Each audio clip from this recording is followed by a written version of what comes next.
Watch how fast power moves when Democrats win. In Virginia, a purple state with a strong Republican presence, Democrats took full control of the state government this January and immediately moved at light speed. Executive orders, sweeping legislation, structural changes that could fundamentally reshape the state for a generation. Now look at Washington. Republicans win nationally with a mandate for sweeping change, and everything slows to a crawl. Promises stall. Key positions remain empty. Traditions are preserved while leverage disappears. This isn't coincidence. Tonight, we're going to talk about why conservatives keep winning elections, but fail to govern.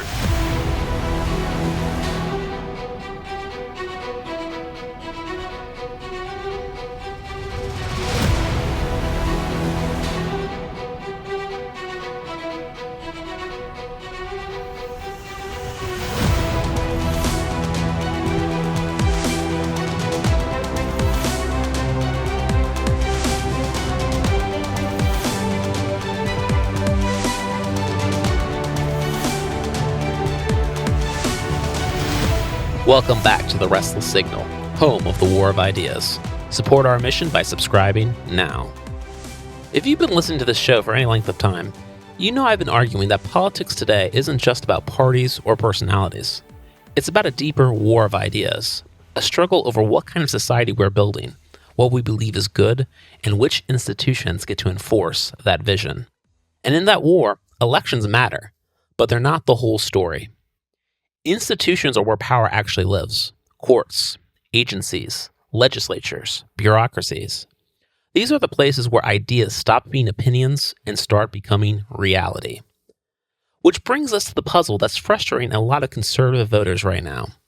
At the federal level, Republicans win elections, sometimes decisively, and yet governing feels like wading through quicksand. Meanwhile, in places like Virginia, when progressives take control, the machinery of government moves immediately.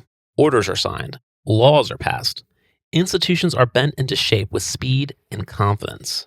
This episode is about answering that paradox that bedevils conservative voters across the country.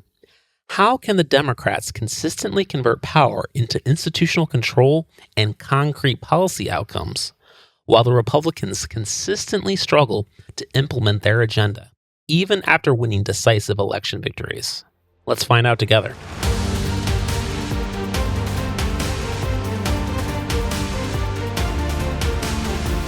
Let's begin by anchoring something concrete that is happening right now. In January 2026, Democrats assumed unified control of the Virginia state government, the governorship, the House of Delegates, and the state Senate. The Old Dominion is not a deep blue state. It is electorally competitive with a substantial and organized Republican base. Within the first weeks of the legislative session, Democrats introduced a coordinated slate of major proposals aimed at reshaping core areas of state law and governance. It would turn this moderate state overnight into one of the most progressive liberal states in the country. These include proposed constitutional amendments to, among other things, remove existing protections for unborn life by embedding abortion access into the state constitution, eliminate voter ID requirements and expand eligibility rules for voting, codify same-sex marriage, and reopen the state constitution to permit mid-cycle redistricting rather than waiting for the next census.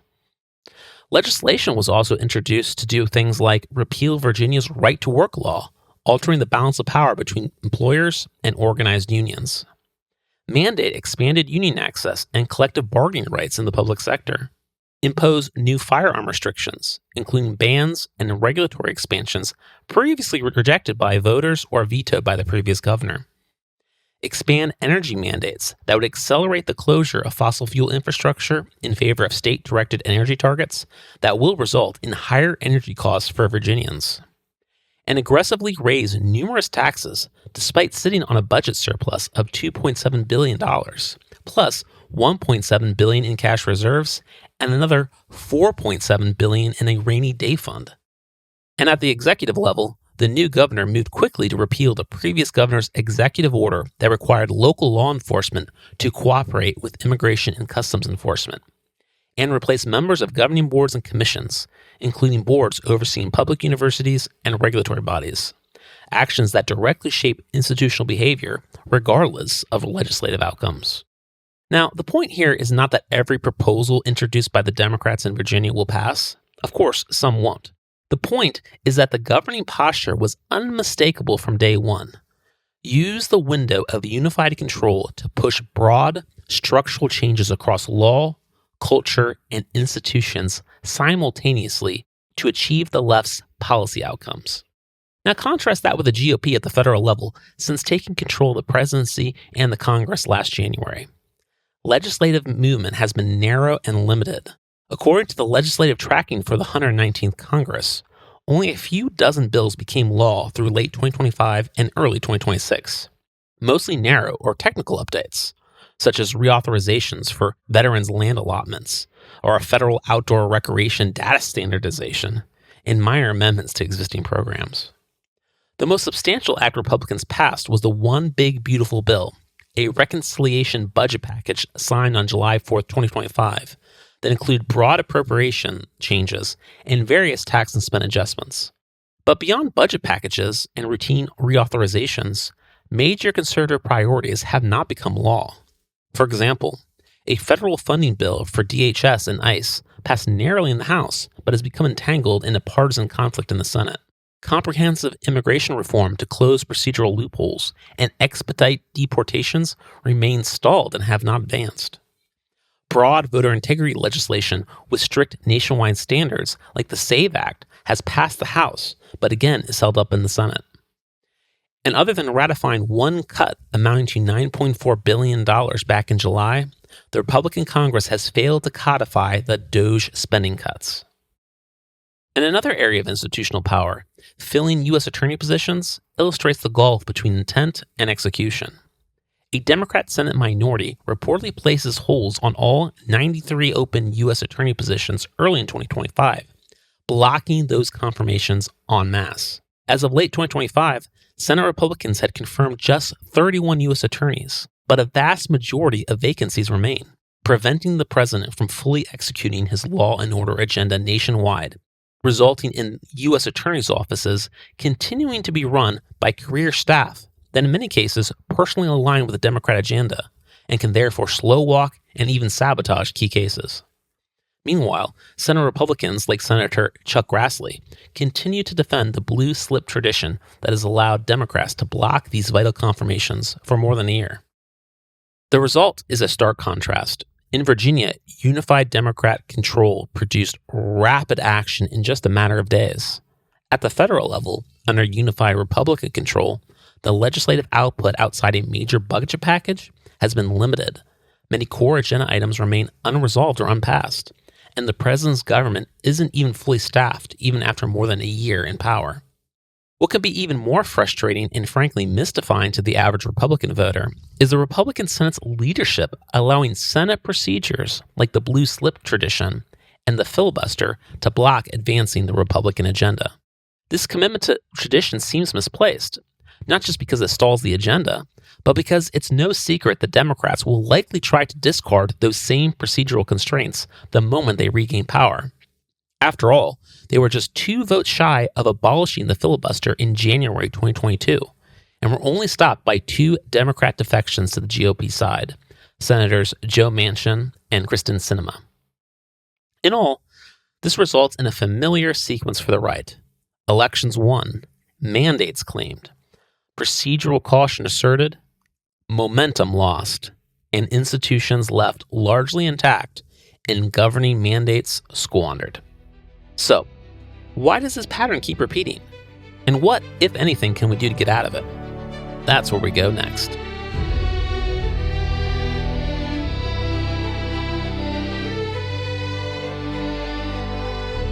Some say the GOP agenda stalls because the Republicans are weak, or cowardly, or corrupt, or secretly playing for the other team, or that the GOP doesn't even want to be in power. They just want to fundraise off the program and never actually fix it. Those explanations are emotionally satisfying, but they don't hold up, and they don't fit what we actually know about how people behave in politics. One of the core assumptions underlying the War of Ideas framework is that people are ideological animals. They don't act purely out of self-interest, and they don't act purely out of abstract principle either. Most of the time, they act where their ideology and their sense of self-interest align, even if they're not fully conscious of that alignment. And just as importantly, we assume something else, that most people generally act in accordance with what they say they believe. Now, I'm not naive. I know politicians lie, they spin, and they deflect. But when large numbers of people, across years, across institutions, across different situations, say the same kinds of thing, and then behave in ways consistent with what they are saying, that is usually a reliable window into what they actually believe. So, when Republican senators say over and over again that rules matter, that procedures create legitimacy, that norms restrain abuse, that breaking them now will justify breaking them later, we should take them seriously. Not as cover stories, but as legitimate beliefs. And once you do that, the paralysis starts to make sense. Because many Republican leaders are not failing to act out of cowardice or corruption. They are acting in accordance with a deeply held conservative conviction that preserving the system itself is a moral good, even when that preservation comes at the cost of short-term outcomes. This also explains something else that is often missed. These same leaders can be aggressive, strategic, and even ruthless in certain contexts, confirmations, spending fights, internal power struggles, while appearing passive or restrained in others. That's not hypocrisy. It's ideological conviction about what goals matter and how to use power. The problem is that not everyone in the conservative coalition shares that ideology. And when a coalition disagrees not just on policy, but what power is for and how to use it, governing becomes nearly impossible outside a narrow lane. So this isn't a story about how bad people betray good causes. It's a story about a broad coalition that has never resolved its deepest disagreements and is now paying the price for pretending those disagreements don't exist.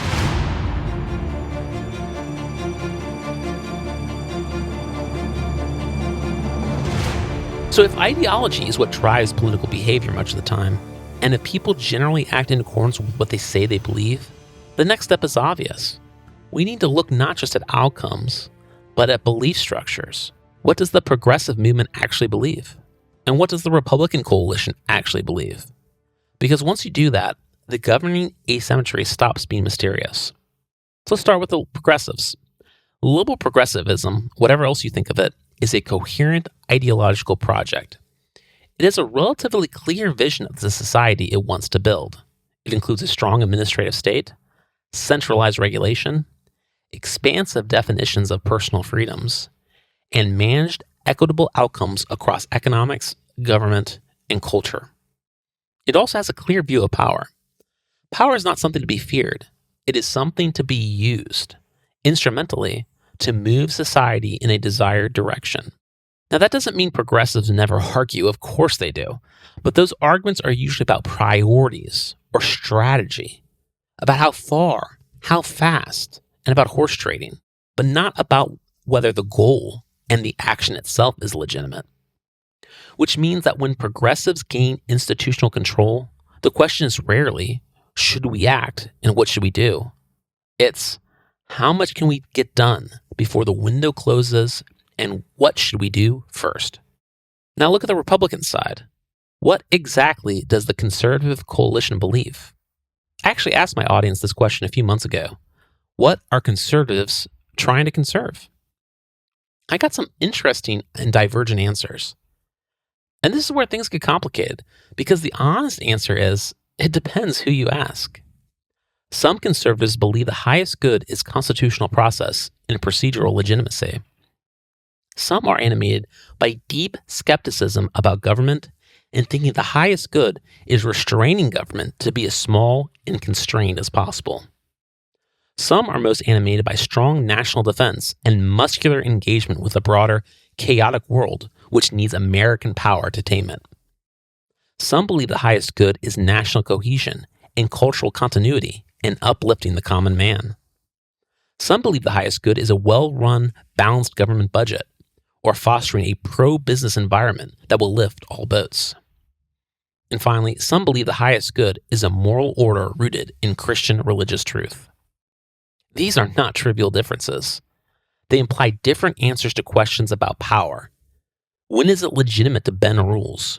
What risks are acceptable? What outcomes justify twisting arms? And should we even use power if government itself is the greatest source of potential danger?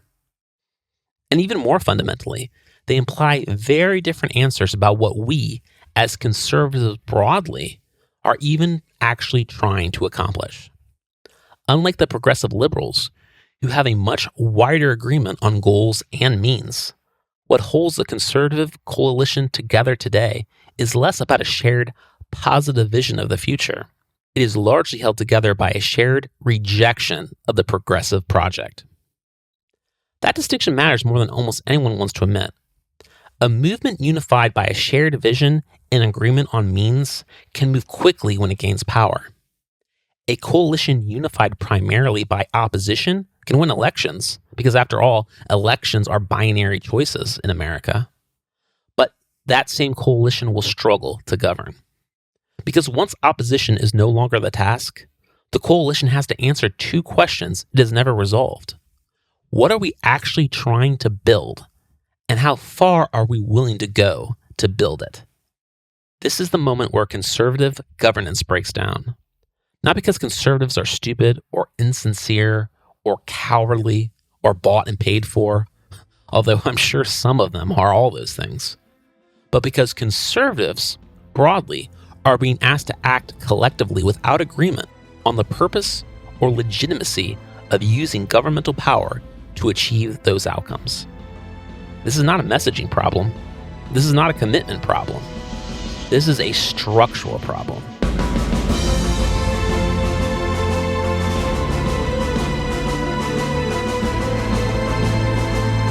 Now, let me slow this down for a moment, because this is the point where some listeners are probably thinking, okay, I hear your theory, but where's the proof? That's fair. Let's make this real. Recently, I sat down and mapped the sub-factions that make up the conservative coalition and the progressive movements across a set of core governing values to understand what values each faction prioritizes, where the hard vetoes are, and how each faction thinks about using governmental power to achieve their policy outcomes. I'm trying to answer questions like, what is government for? When is it legitimate to use state power? What outcomes justify risk, coercion, or even backlash? And when things go wrong, do we protect the mission or retreat from it? What you're seeing on screen right now is a simplified version of how I mapped the major sub-factions within the conservative coalition and the progressive movement across a shared set of governing values. I want you to notice something before we talk about any individual belief. Just look at the formatting. On the progressive side, the columns line up tightly. There's a high degree of agreement across priorities, very few internal vetoes, very little internal contradiction. You don't have to even read the labels to see it. The structure tells the story. Now let's look at the conservative side. The columns are spread out. Priorities diverge. Values conflict. And one policy area that can be a top priority for one faction can be a red line for another. That contrast alone explains a huge amount of what we see in the real world. Here's the key insight. Coalitions move where ideological priorities overlap and vetoes are minimal. They stall where priorities conflict and vetoes pile up. Want some proof that this is true? Look at the areas where conservatives actually do align. Tax policy, being broadly pro-business, deregulation at the margins, and pro-national defense. Those values enjoy wide support across almost every conservative faction: populists, business conservatives, fiscal hawks, the religious right, constitutional conservatives. And lo and behold, those are also the areas where the GOP actually passes legislation. That's where you see bills move. That's where you see the reconciliation packages and where you're seeing durable outcomes being passed into law. Now look at the areas where conservative values diverge: immigration enforcement, religious and cultural issues, the importance of restraining deficit spending, and the legitimacy of using executive power to achieve policy outcomes. In those domains, priorities don't align and vetoes multiply. So legislative progress slows, debate spirals out of control in the press. Fringe members of the coalition deflect, leadership flinches, and governing grinds to a halt. This isn't about intelligence or willpower. It's about ideological compatibility of the factions that make up the conservative coalition. Progressives move quickly because their priorities stack on top of each other. Conservatives move slowly because their priorities pull against one another. And when you combine that structural reality with real-world pressure, media scrutiny, protests, chaos, the fault lines widen. You can see that playing out right now. Just this week, a federal immigration enforcement operation in Minneapolis ended in a fatal shooting during a chaotic encounter involving a protester who, according to federal officials, was armed and actively obstructing law enforcement. The incident is tragic. It deserves investigation.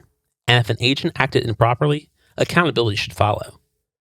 But what's revealing isn't just the tragedy, it's the reaction. Immigration enforcement, particularly deportation of illegal criminal immigrants, is a signature Republican agenda item. It's something President Trump ran on explicitly and won decisively nationwide. And yet, within days of one incident, major parts of the conservative coalition shifted into scrutiny mode, calling for investigations, questioning tactics, and in some cases signaling reluctance to expand funding or authority for ICE and Customs and Border Patrol going forward. Now, to be clear, calling for an investigation is not the same thing as calling for withdrawal, but it does apply pressure. And it matters how that pressure is framed, because there's a world of difference between saying, we'll investigate this incident, hold individuals accountable if needed, but the overall mission is legitimate, and that we won't be deterred by the left's heckler veto, and we will continue executing federal immigration law. That's one way to signal support, versus some lawmakers and governors in the conservative coalition signaling, even indirectly, that sustained protests, crowd pressure, or negative media coverage can make conservatives queasy and cause them to slow down, withdraw, or veto enforcement of duly enacted federal immigration law that has otherwise broad support from conservative voters. You cannot allow left-wing protesting to force ICE out of a city.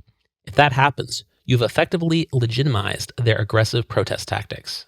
And you have handed the opposition a veto over a core agenda item. Not through elections, not through courts, but through street pressure.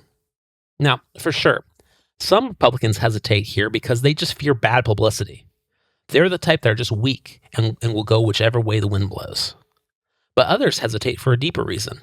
They don't prioritize this mission as highly and have a mismatch of values about how power should be used, what risks are acceptable, and whether enforcing the law aggressively is morally suspect. That's not cowardice. That's ideological incompatibility within the conservative coalition. Now contrast that with a couple examples for how the left handles internal disagreement. Let's look at Arizona. Former Senator Kristen Sinema wasn't defeated by Republicans. She stepped down from the Senate, not because she was old or because she was brought down by a scandal, but because her base of support vanished. Sinema herself reportedly explained that her model of bipartisan compromise was, quote, a model from the past.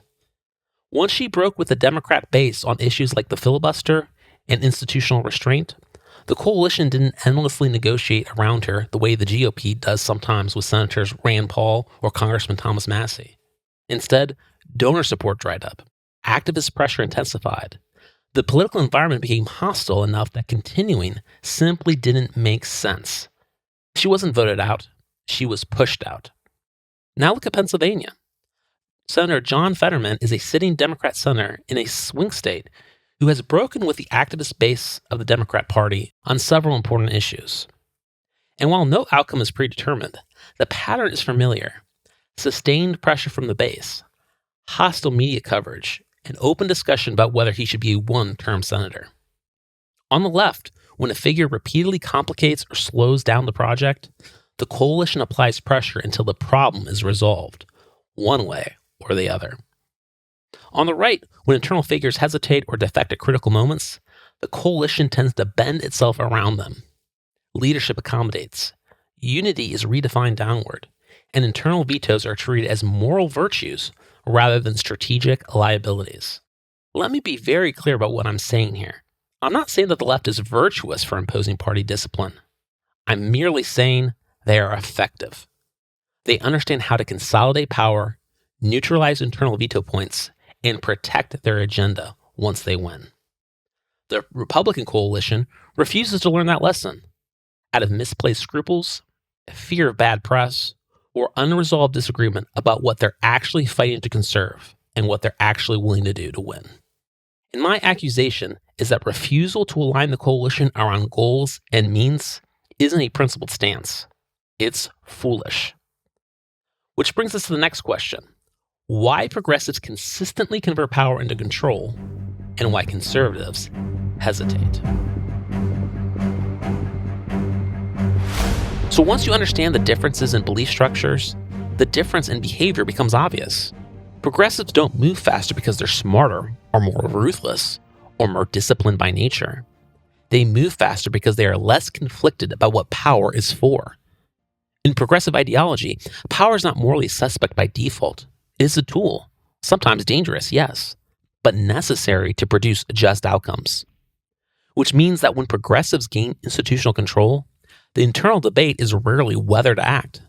The debate is about how much, how fast, and how permanently. That's why you see the same pattern repeat. Executive orders issued immediately. Administrative agencies redirected quickly. Courts and boards reshaped early. Structural changes prioritized over symbolic wins. Progressives understand something very clearly. Institutions are sticky. Once rules are changed, personnel are installed, and precedents are set, reversing them becomes difficult, even if power later changes hands. That's why they front-load action. Conservatives, by contrast, experience power very differently. For large parts of the conservative coalition, power is something that must be constantly justified against other goods. Is it legitimate? Is it restrained?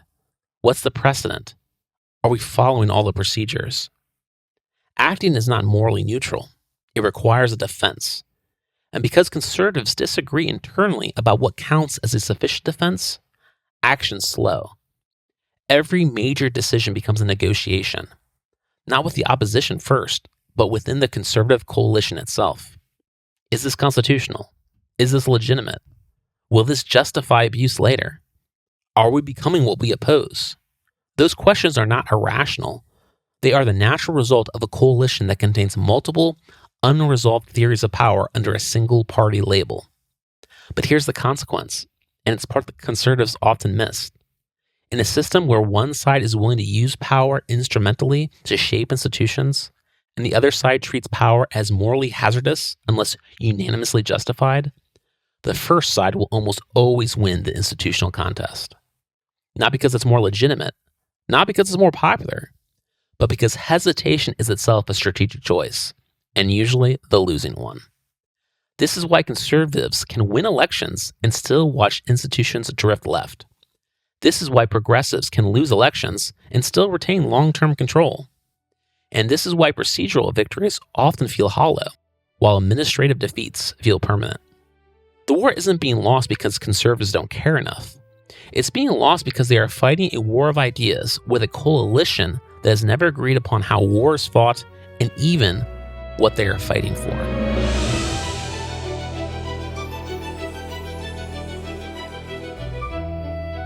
Once you put all this together, the stakes become impossible to ignore. This is not just a story about gridlock, frustration, or missed opportunities. It's about trajectory. Because the net effect of conservative governance failure is not neutrality.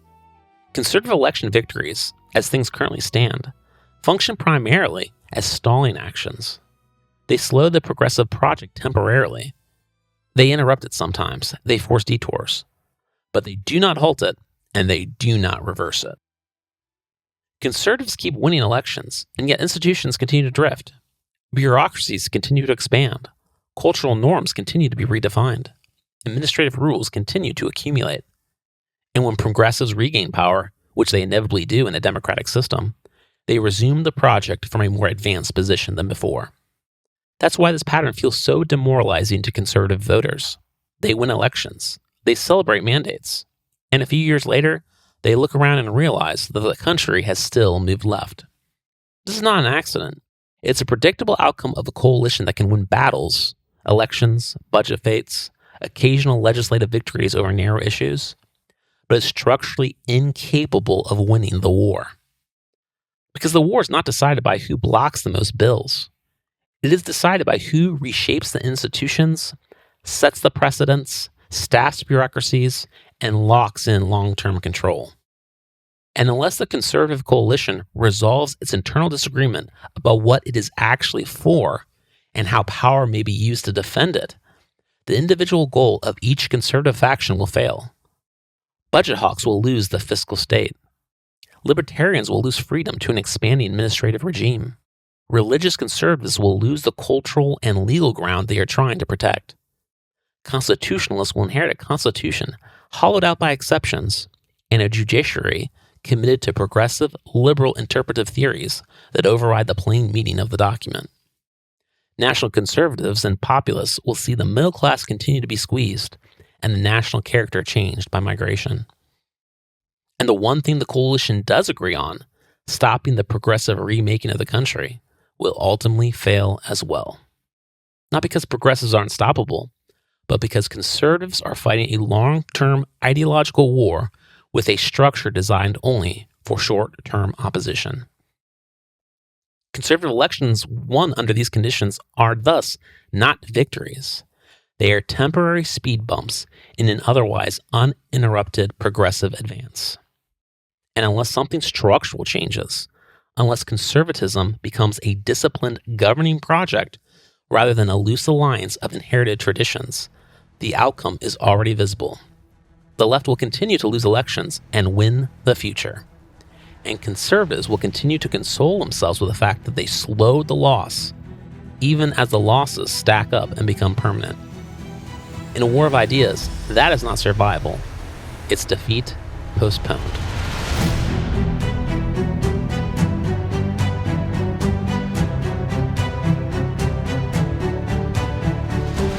So let's be clear-eyed about this. There are only 3 paths forward for American conservatism. None of them are comfortable. 2 of them are dead ends, and only one, unpleasant as it is, has any chance of success. Option 1 is to do nothing. Maintain the current coalition. Keep pretending the conservative Big Tent can govern. Keep negotiating internal contradictions forever with a coalition afraid of ever wielding the sword of government to enact its agenda. That path has a known outcome. Conservative wins become speed bumps in an otherwise uninterrupted progressive march towards total victory. Option 2 is forming a third party. We can say, to hell with them. We'll start our own party. Sure, that'd be emotionally satisfying, but strategically irrelevant. In America's first past the post system, third parties don't govern. They split votes, signal virtue, and accelerate defeat. That path doesn't build power. It abdicates it. Which leaves option 3, the only one with a real chance. The core of the conservative coalition has to unite around a shared telos, a shared vision, and shared goals for the country, and answer once and for all what we are actually trying to conserve, and agree upon a shared theory of governmental power, and then enforce it. And here's the part that conservatives keep trying to avoid. Enforcing it means being explicit about which factions are in and which factions are out. Because a seat held by someone who will not advance the agenda when it matters is not neutral. It's an internal veto. And internal vetoes are how you lose wars while congratulating yourself on principle. So let's stop being abstract and get into the details a little. Hard libertarians are often not workable partners for a governing coalition in this moment. Not because they're stupid or corrupt, but because they are philosophically opposed to using state power as a matter of principle. When the agenda requires decisive action, they defect. That's why figures like Senator Rand Paul and Congressman Thomas Massie routinely end up on the no side of the vote at the exact moment the coalition needs unity to move. That's not confused. That's consistent. And that's the problem. Also, constitutionalists with a traditional streak are another lane that has to be brought to heel. This is the faction that treats Senate traditions, the filibuster, blue slips, senatorial courtesy, as higher goods than policy outcomes, even when those norms are being asymmetrically used by the Democrats to block staffing and policy execution. They may not call themselves saboteurs, but functionally they are. These senators preserve processes that the other side will discard the minute it regains power. And then there are the business first and fiscal hawk conservatives, whose priority is stability, donor governance, and the existing governmental and economic order. They'll reliably support tax policy, maybe deregulation at the margins, but they become brakes on broader institutional confrontation and rollbacks of the progressive agenda. That's why the Paul Ryan-style model can dominate Republican leadership while only delivering a narrow band of wins that leaves the rest of the agenda dead on arrival. Now, I'm not saying all of these conservative factions are illegitimate or immoral, but I am saying they are often structurally incompatible with a coalition that intends to do more than slow down the progressive project. Which is why option 3 requires something that will feel a little brutal. The coalition must be willing to expel, sideline, or peacefully neutralize these veto points inside the party apparatus, in primaries, in leadership contests, in committees, in the conservative intelligentsia, and in the donor and think tank networks. This is already happening informally through the MAGA takeover. I'm arguing it needs to become explicit and accelerated because the stakes don't allow for another decade of half measures. But consolidation alone isn't enough. The coalition that remains composed primarily of the leaders aligned to the religious right, national conservatism, and MAGA populism also has to get real about the exercise of power. Power is dangerous, yes, but the danger does not excuse abdication. There is no honor in losing if what you lose is everything you claim to conserve. There is no dignity in perfect rule following if it guarantees defeat. In fact, it's dishonorable to do so, because it prioritizes keeping your hands lily white clean while you fail to protect the people who are in your charge. So let's be clear-eyed about this. The path forward will be costly. It will require spine and a steady hand. It will require the willingness to lose some short-term, winnable elections to Democrats, rather than fill seats with Republican politicians who are not aligned with the coalition, who would otherwise abandon the fight at the critical moment when it needs to be waged. But it is the only path that converts elections into long-term governance, and governance into durable institutional control and conservative policy outcomes. Conservatism doesn't lose because it lacks voters. It loses because it refuses to choose and commit, once and for all, who they are and what they are trying to conserve. And it loses because it refuses to use power once it has made that choice. Until those two things change, conservative victories will remain temporary, and the long-term war will remain a slow-motion loss.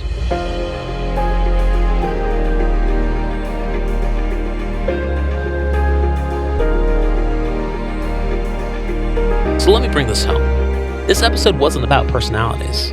It wasn't about Trump, or Senators Chuck Grassley and Rand Paul, or even the Virginia Democrats. It was about structure. The reason conservative governance keeps failing isn't a mystery anymore. It's not bad luck. It's not cowardice or corruption. It's not that the conservatives don't care enough. It's that the conservative coalition, as it's currently constructed, is not designed to govern in a war of ideas. Sure, it can win elections.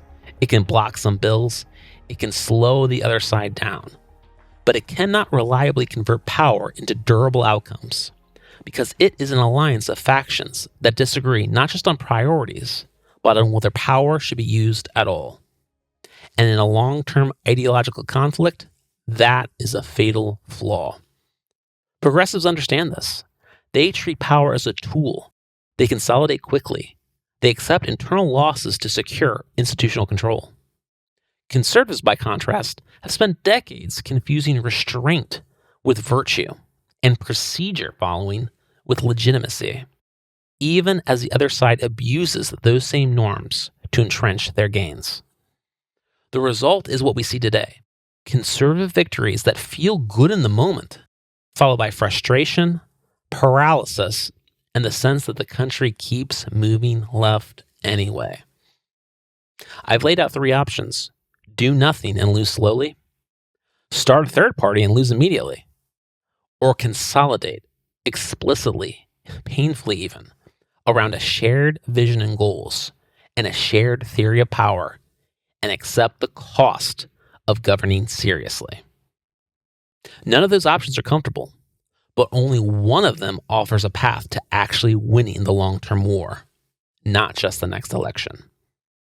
This is what the war of ideas looks at the ground level. If conservatives want to conserve anything real, they need to stop asking, why don't we win? And start asking, what are we actually willing to do? And what are we willing to become in order to win? And if you're one of those principles above all else conservatives, ask yourself, what dignity and honor is there when you lose everything you were fighting for? Until next time, seek truth, wrestle with meaning, live well, and above all, keep the signal clear.